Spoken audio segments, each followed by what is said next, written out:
मित्रों, आज के धमाकेदार एपिसोड की शुरुआत होती है आरती से। जब आरती को पंकज की मदद से पता चलता है कि जिस ट्रक ने अंजलि और अमन की कार को टक्कर मारी थी वो कुसुमगंज का ट्रक था, इसलिए वो वेद से मिलती है और बताती है कि उस ट्रक का नंबर उसे मिल गया है जिसने अमन की जान ली और अंजलि को घायल किया था। वो बताती है ये ट्रक कुसुमगंज के नाम से रजिस्टर्ड है। वेद जब इस ट्रक की जानकारी निकालता है तो सन्न रह जाता है। इस ट्रक का मालिक कोई और नहीं बल्कि उदय राजवंशी है। ये जान आरती ने किया कुछ ऐसा जिसे देख आपके पैरों तले जमीन खिसक जाएगी दोस्तों। लेकिन इससे पहले जानते हैं कि आरती पंकज तक कैसे पहुंची। वहीं दूसरी तरफ युवराज बचते बचाते अपने घर पहुंच जाता है और चंद्रमान को सब कुछ बताता है कि कैसे गणेश ने आरती को मरा हुआ साबित किया था। और आरती को यह भी पता चल चुका है कि कोई आदमी था जो आरती को मारना चाहता था। चंद्रमान युवराज को समझाते हुए कहता है कि जब आरती को इतना सब पता चल चुका है तो ये भी पता लग गया होगा कि वह आदमी कौन था, इसलिए पहले ये आरती को खत्म करना होगा फिर उसकी माँ को। और दोनों एक दूसरे के साथ आरती को जान से मारने की प्लानिंग करते हैं। दोस्तों, युवराज चलने वाला है ऐसी चाल जिसे जा सकती है आरती की जान। देखिए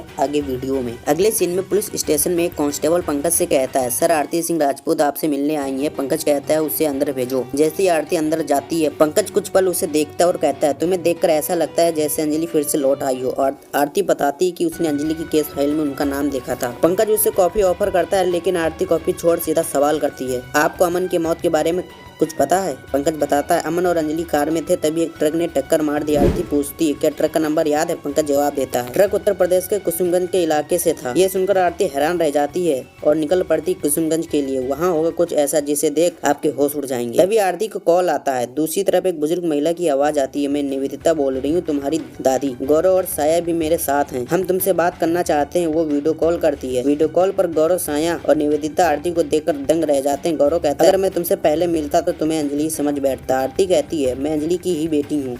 निवेदिता भावुक होकर कहती है तुम अमन की बेटी हो, तुम्हारा हक है इस घर में रहने का, तुम्हें राजपूत हवेली जरूर आना चाहिए। तभी अभय आकर सबको डांटता है, तुम लोगों ने आरती से बात करने की हिम्मत कैसे की? राघव फोन छीन ले और सख्त लहजे में कहता है इस घर में तुम्हारी कोई जगह नहीं, वापस मत आना। आरती डटकर जवाब देती है मैं जरूर आऊंगी और अंजलि को उसका हक दिलाकर रहूंगी। निवेदिता आरती को जन्माष्टमी पर घर आने का न्योता देती है। ये त्योहार हमारे घर में बड़े धूमधाम से मनाया जाता है। राघव एक बार फिर मना करता है उसे और कॉल डिस्कनेक्ट कर देता है। इसी बीच रति और युवराज राजपूत हवेली पहुँचते हैं। रति आरती का नाम सुनते ही कहती है अंजलि और आरती को इस घर में कभी मत घुसने देना। निवेदिता जवाब देती है ये हमारे परिवार का मामला है, आप बीच में मत बोलिए। तभी रति सुझाव देती है कि युवराज और महक की शादी करवा दीजिए। वो राघव से उसकी राय पूछती है। उधर लाल पुराने अखबारों की कटिंग्स लेकर आता है और आरती को दिखाता है जिसमें अमन और अंजलि की दुर्घटना के बारे में खबर छपी होती है। आरती सब ध्यान से पढ़ती है और कहती है सबको लगता है ये एक्सीडेंट था लेकिन मुझे यकीन है ये मर्डर था। लाल पूछता है तुम इतनी पक्की कैसे हो? आरती बताती है उसी दिन गणेश ने हॉस्पिटल में किसी को ये कहते सुना था कि अंजलि की बेटी को मार दो। तभी गणेश ने नर्स को कह दिया कि आरती को मरा हुआ घोषित कर दो। वो बताती कि उस वक्त कुछ अजनबी लोग हॉस्पिटल आए थे जो ना राजपूत परिवार से थे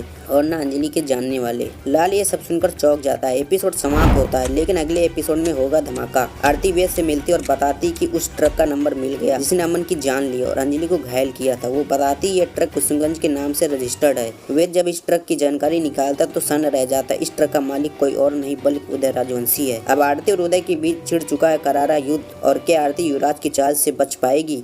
वहीं दूसरी तरफ क्या आरती राजपूत हाउस जाएगी? अगर हाँ तो आएगा एक ऐसा तूफान जिससे सब कुछ खत्म हो जाएगा। धन्यवाद दोस्तों।